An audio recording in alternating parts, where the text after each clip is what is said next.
And to go on, we'd like to invite our next speaker to talk about literacy, misinformation, who will talk about this topic, Mr. Barbosa. He works for Cetic.br, for NIC.br.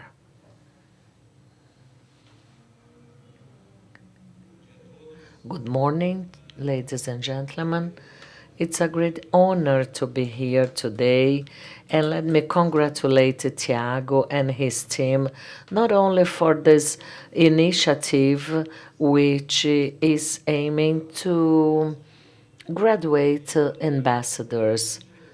Our youth has a relevant role to play in terms of this new generation of internet users.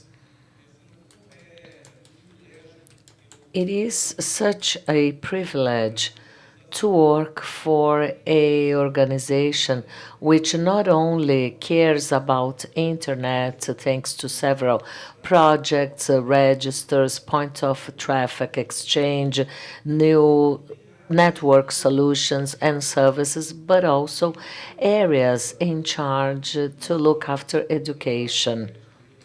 And CERT, together with some other areas of NIC.br in terms of education and a safe use, that is key to us. And similarly, I am in charge of another department which produces the statistics about the use of internet, which is in charge of programs of education, training for public managers, data users, in such a way that all the several activities allow NIC.br to become a very special organization.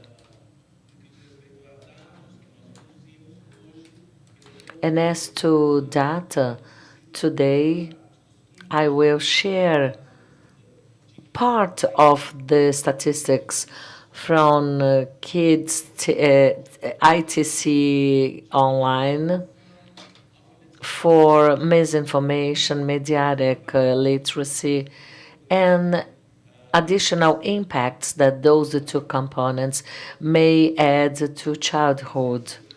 We all know that childhood is a phase of our lives where human minds, they are very fertile to absorb whatever is good or bad. With that, let me share some statistics. Last data was compiled last November that has been collected for the past 6 years. We have the Kids Online Brazil 2017. This ITC aims as its main target public children from 9 to 17 years and their parents, and they are a very important sample of this age range that has been conducted with over 3,000 youngsters. And in addition to interview children, we also interviewed children's parents to be able to understand the context of use by these children. So they are internet users, they have their own perception about opportunities, risks, and there is a concept known as digital ecology. And digital ecology, in a simple manner, means the interaction between beings, environments, and that relationship where we have several digital devices for sensors, online platforms. And now, at the center of this debate, we have some issues related to algorithms of the platform, which may represent a huge impact as how we use internet applications. So together, the idea is to reflect about misinformation, mediatic literacy, digital skills, knowledge in using internet, mediation with children's parents, and to be able to reach a conclusion as how much will that impact childhood, what are the online risks and opportunities. Our goal is to balance not only risks but also opportunities. The more restrictive the use, less you take from our kids to learn and improve new digital skills. It's not just a matter of restricting its use, but to guide them how to make a better use of our internet and also to address information and education importance. These two tools, they are key as parents and educators to be able to promote or to maximize opportunities and to minimize risks as much as possible. I don't know if you have heard about a manual published by ITO. The last one was published a few months ago, Measurement of Information Society. In the second chapter, I have drawn some ideas which I believe could be the base of this discussion. First of all, let me highlight that algorithms they influence people's content and to whom they will probably be connected with.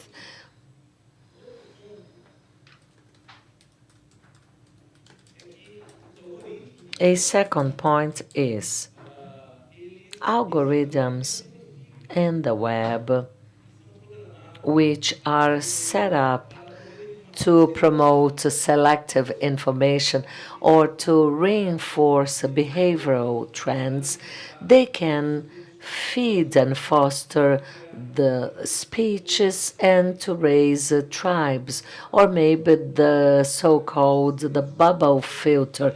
You relate to those who are alike you, who share same desires, feelings, those who like whatever you also like.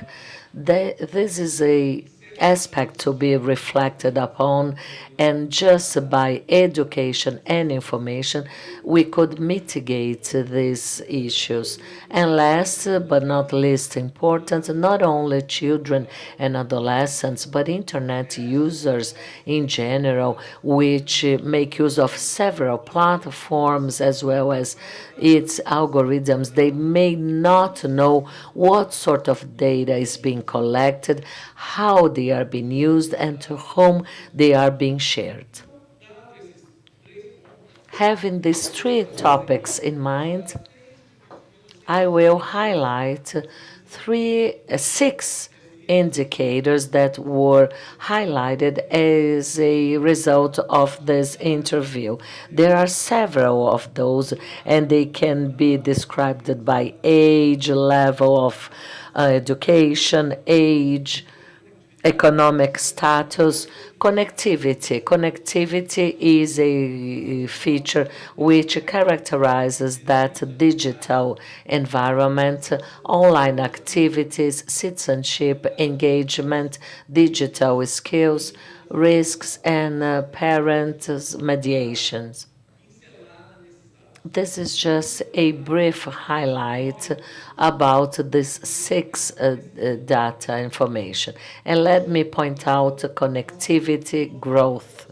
Today in Brazil, 90% of young people between 9 to 17 years, they live in the urban areas and they are intensive daily internet users. In the rural areas, 63%, and all over the country, that reaches a very high percentage, which amounts 85% of all Brazilian youngsters who have daily connectivity to the internet that is more relevant in the A economic class, AB 98, C that drops, and in the lower income classes, we still see a high percentage amounting 70%. That increases according to the education level, which goes from elementary schools to middle schools and age ranges. Young people between 15 to 17 years old, they already amount to 93% of the whole number of young people using internet daily. On our right, there is a striking phenomenon related to this new digital ecology addressing different devices to internet access, and there is an increasing growth of cell phones as being the main device for internet access, whereas the conventional computers such as desktops and notebooks are decreasing in comparison to cell phone use. We can perceive a minor growth, but with a huge trend for intelligent TV sets with internet access game modes. They are still on a stable level. How about exclusive use of cell phones as an access device? That is quite striking as well, where 44% of the population between 9 to 17 years of age, they use exclusively their cell phone for internet access. Computers are no longer a device to be used for internet access.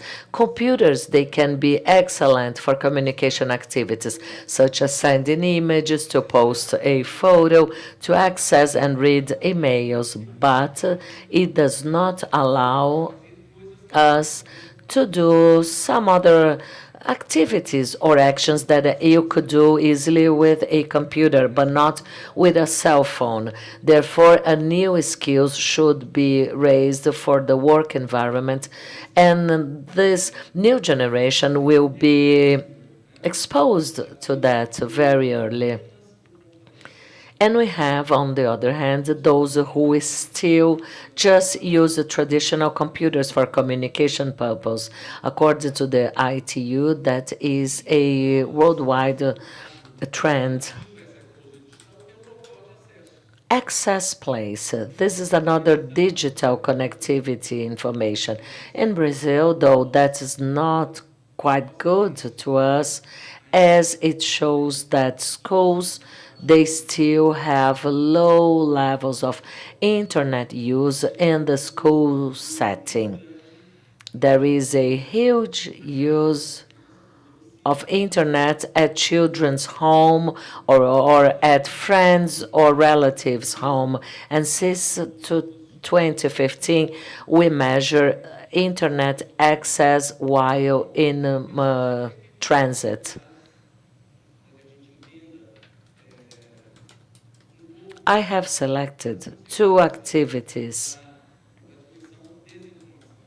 about misinformation, the misinformation rate. Out of around 20 researched activities, we have the following one.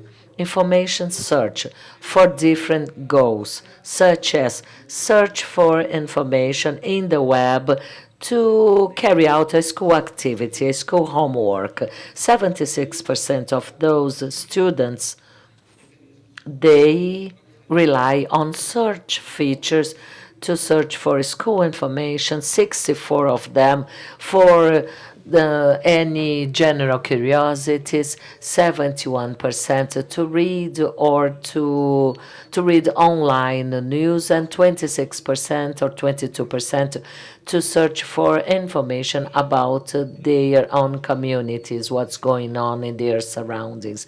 And on the right, you will probably not be able to read that well, but anyhow, there is a break of age range 9 to 10, 11 to 12, 13 to 14, and 15 to 17, regardless of the age range, searching for information at the web for school purpose or just for curiosity purpose.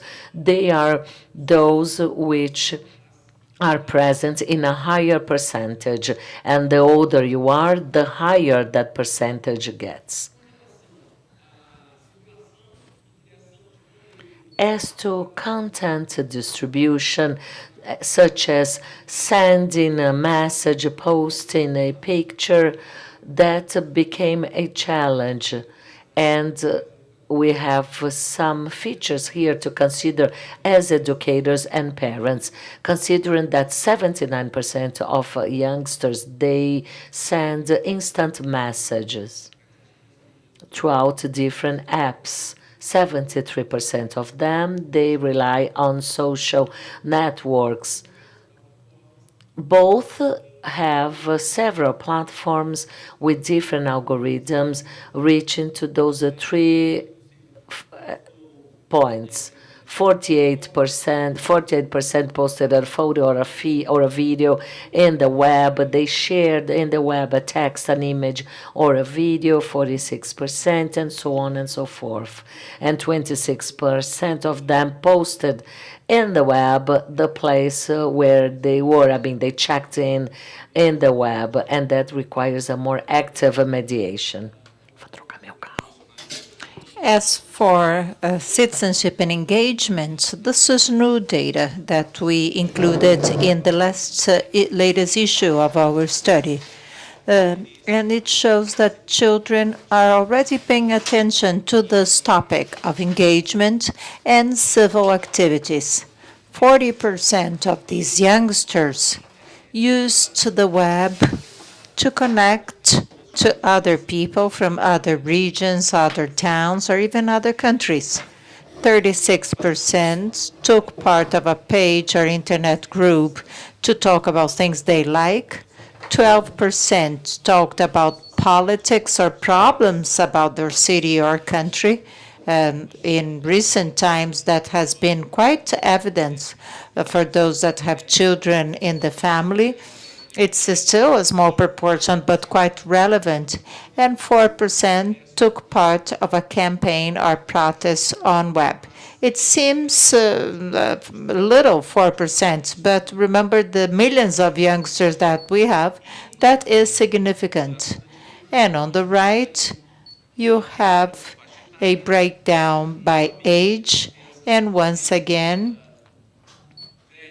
the older the children, that is 15 to 17 years old, have more intense activities. But when you're talking about participating in campaigns or online protests, it's still minor, even for those between 15 and 17. Very briefly, digital skills, which is really crucial for children to have the means to use the web critically and with awareness. This data shows perception about skills to use the web, the perception of children. Most believe that there are lots of good things on the web for their lives, and they also think that they know more about what is on the web or on how to use the web than their parents and educators. And they know lots of things about how to use the internet, the web. And on the right, we have some skills. And fortunately, the skills that are more related to security have lesser numbers. That is, they know how to save a picture they found on the web. They know how to exclude someone from their contact list. But still, there is a lower percentage about verifying if the information found of the web is correct or is true, or change privacy configurations in the social media, among others. I just highlighted these for you to understand the perception of children about the topic.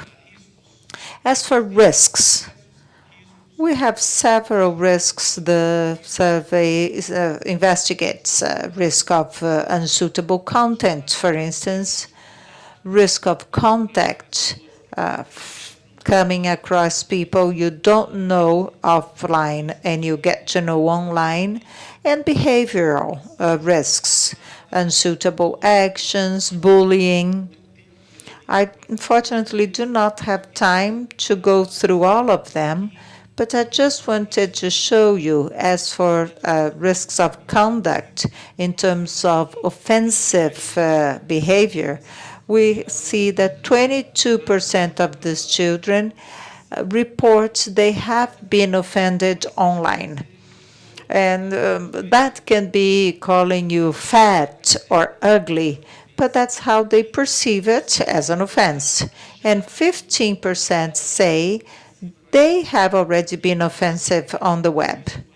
And when we break down based on social class, age, level of education, or boys and girls, we have an interesting piece of data. If you think of how they were treated offensively, girls, for instance, report a higher percentage of being treated offensively, 43%, against boys, 32%. And age as well. We have a much higher level between 15 to 17 years old. 54%, more than half of these boys and girls have been treated offensively. As for discrimination and respect to diversity, also very interesting data. To the left, you have children and adolescents saying that they saw someone discriminated on the web. So 54% did see someone in 16 I'm sorry, in 17, 39%, 18, 16, 41%, 15, 40%. So stable, a long time, but a significant percentage. And the type of discrimination they report, the color of your skin, your race, physical looks, because you like people of the same sex, religion, poverty, and etc. And a question on mediation. We have some sources that parents or responsible adults seek to attain information on the safer use of the internet.